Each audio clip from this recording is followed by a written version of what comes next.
Hi, everybody. Okay, let's get started. And I'm sorry it's so late. 1 a.m., 1 a.m., but it can't be helped. There is so much to put together to get it right. And I'm trying to get it right for you, trying to um, make sure that I'm giving you uh, information that the media doesn't want to give you. That's what's going on here. We are being the investigators for our son's case. We're the media.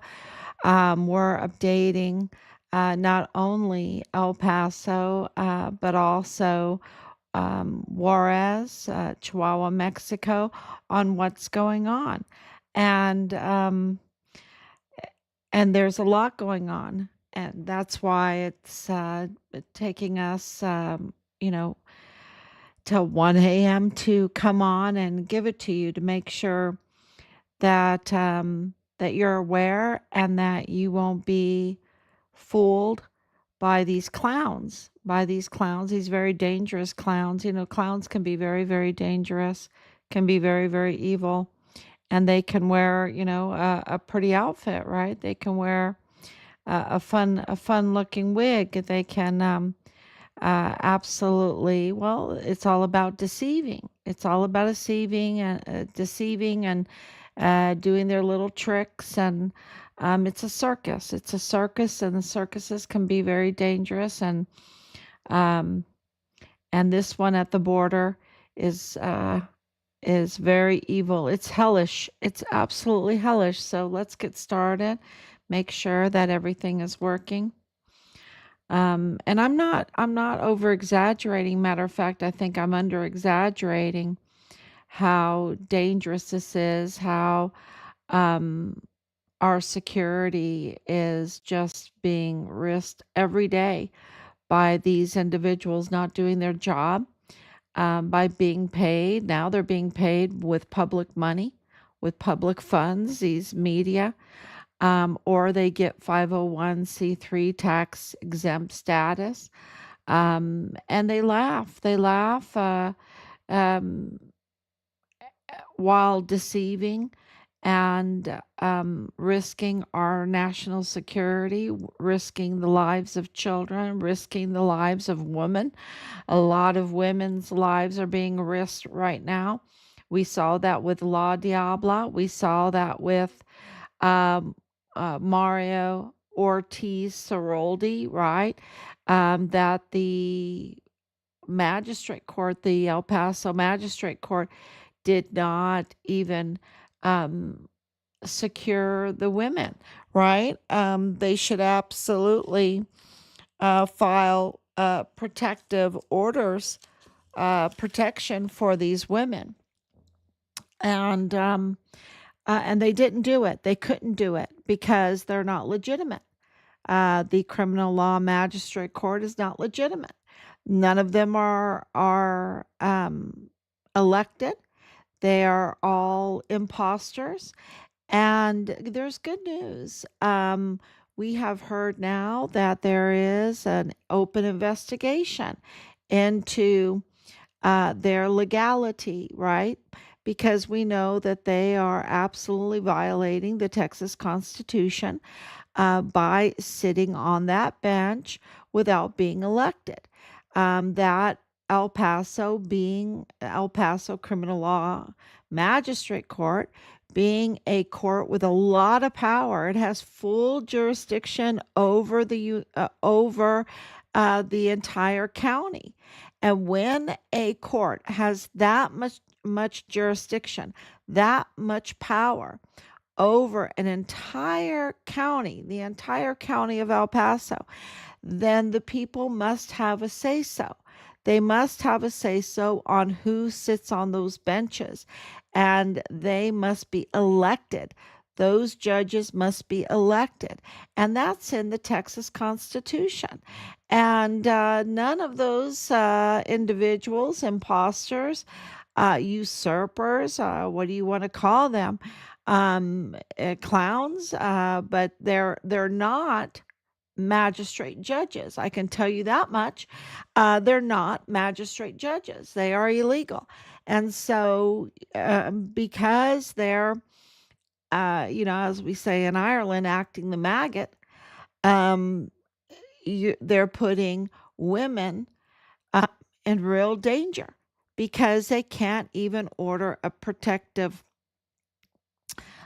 order for them against um, predators, traffickers, predators who violate their bodies without consent, without consent. Call that what you want, what you want. Maybe the clowns know what to call it. I know what a real judge would call it. I know what a real magistrate judge would call it, and then he would file protective orders for these women. But of course, these clowns, these imposters, they can't do that, and so they're risking women's lives, and in many cases, they're risking children's lives, and they're risking El Pasoans.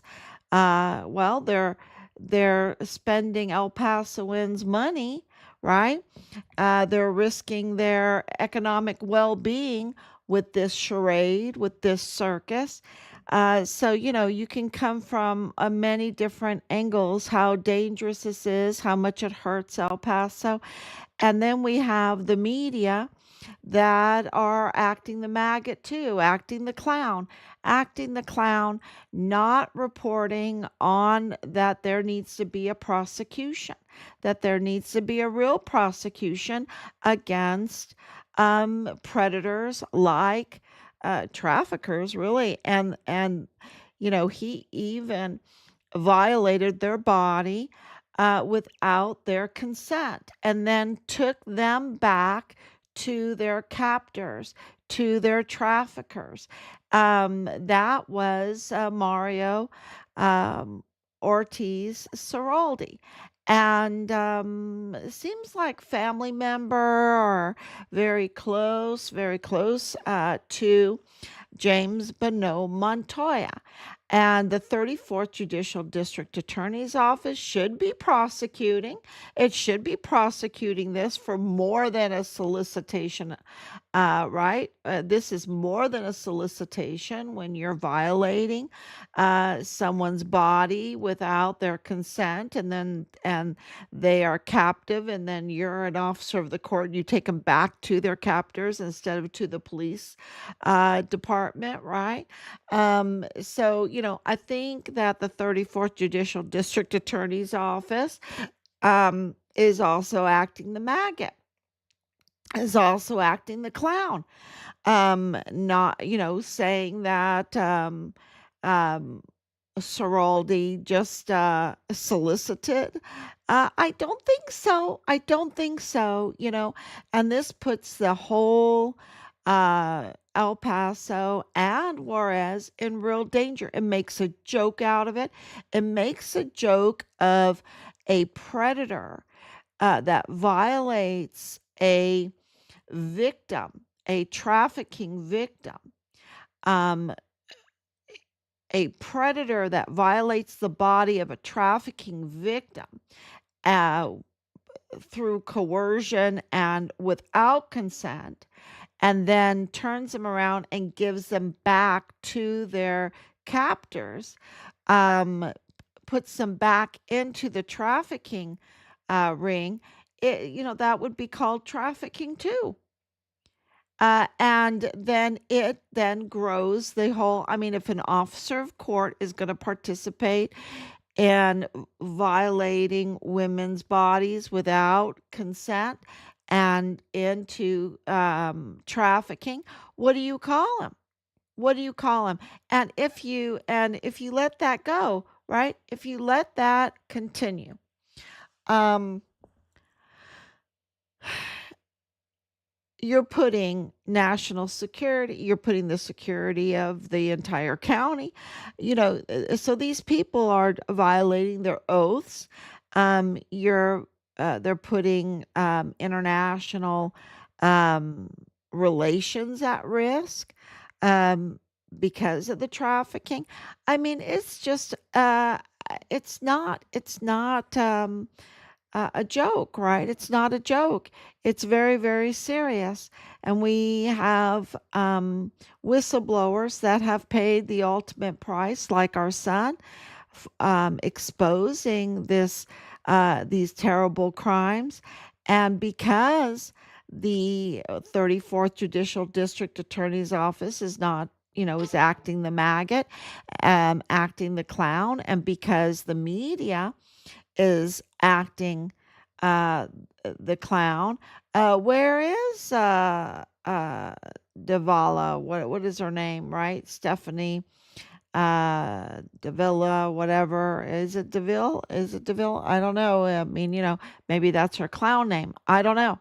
Um, and where are they? Where are they reporting that the uh, criminal law magistrate court that can't offer protective orders for these women? Where is the 2028 stamp story? Where is the Bonneau Montoya, the Bonneau Anthony Acuna story? Where is that? Where is that? Where is the um, Julio Cordero, who shot Julio Cordero story? Where is that? And they are using clown hands, right? And they're feeding El Paso a joke, and they're requiring payment from the very people that don't want a joke. They want a prosecution. They want a prosecution. They want justice. They want accountability, and they're getting a media that is acting the maggot, acting the clown, and trying to make a joke of things by using clown hands and off limits of the 2028 stamp and the mag court. But now we have a confirmation that the investigation into the mag court is now opened and ongoing, and we'll see what happens there. Um, because we're very sharp on that. We are have our T's crossed and our I's dotted, and it's very clear that the voters there in El Paso County have been disenfranchised for many years when it comes to the El Paso since 2015, y'all. So that's a decade. For a decade, they have been disenfranchised when it comes to their judicial system, and then we have the problem with Bonneau Montoya, not using, being deceptive, not using his rightful name, because he wanted, just the Mexican vote, and then not signing his statement of officer, um, as required in the Texas Constitution. And so what is he doing getting a paycheck? He shouldn't be getting a paycheck. He's nothing. He's nothing in the 34th Judicial District Attorney's Office. He's absolutely nothing.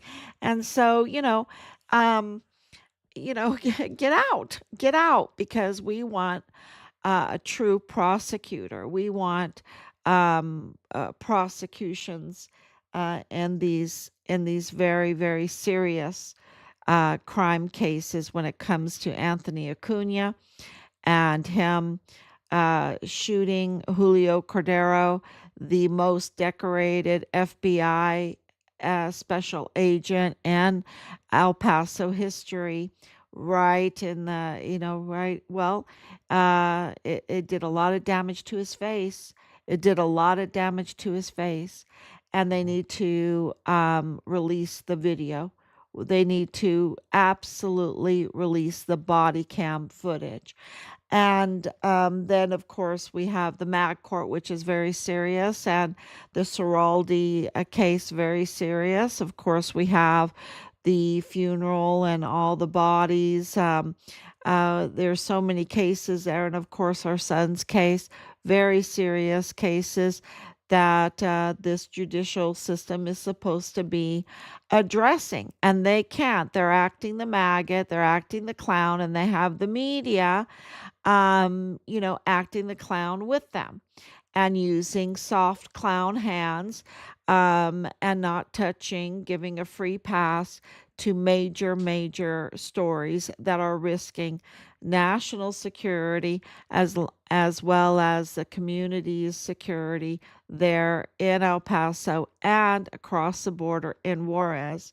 So that's my intro, and today is day 1,931 days since Richard uh, was forcibly removed from his barracks room on Fort Bliss. I am his mother, and they took him from his barracks room on Fort Bliss to the arms room in that building, and they took his life. And then they stole his body off of Fort Bliss.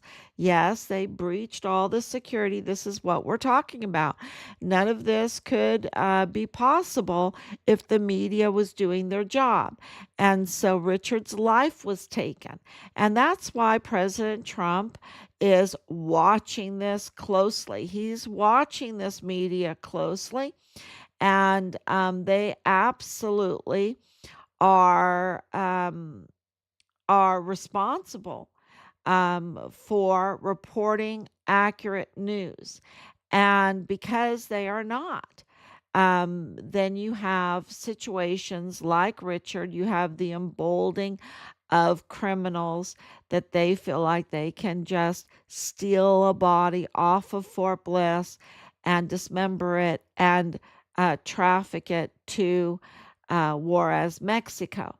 And and that would be all the talk of the town, but they're going to meet that talk with clown gloves, with soft clown gloves, and have hands off or fumbly hands or juggling hands or, a magic trick or something like that, instead of justice, instead of the truth, instead of accountability, instead of safety, instead of honoring their oath and uh, their job title, right? Their what they're responsible for. So this is really, really important what we're talking about. So Laura, thank you so much for coming on.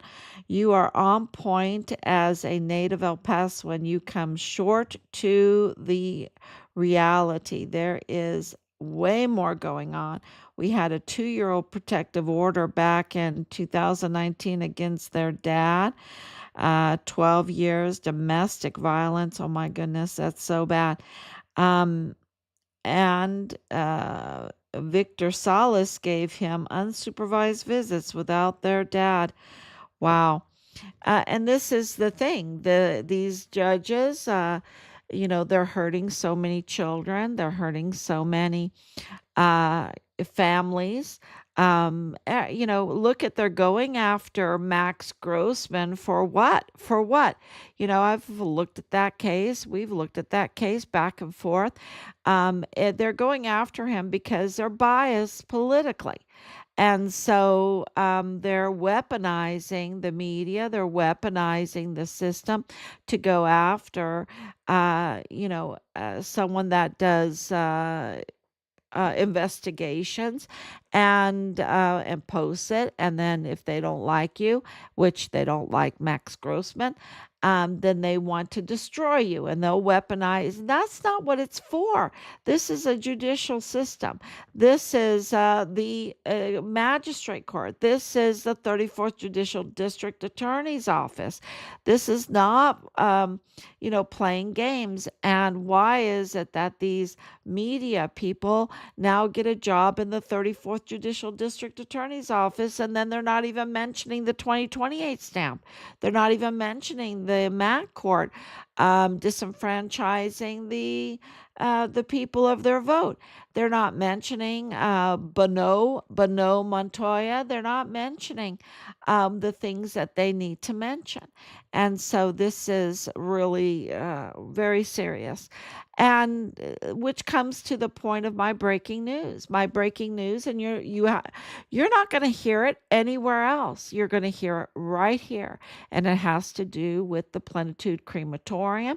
It has to do with over 400 um, rat infested bodies that were um, rotting away there, while the Plenitude Crematorium was deceptive in their advertisement, deceptive in their faith, they were totally deceptive.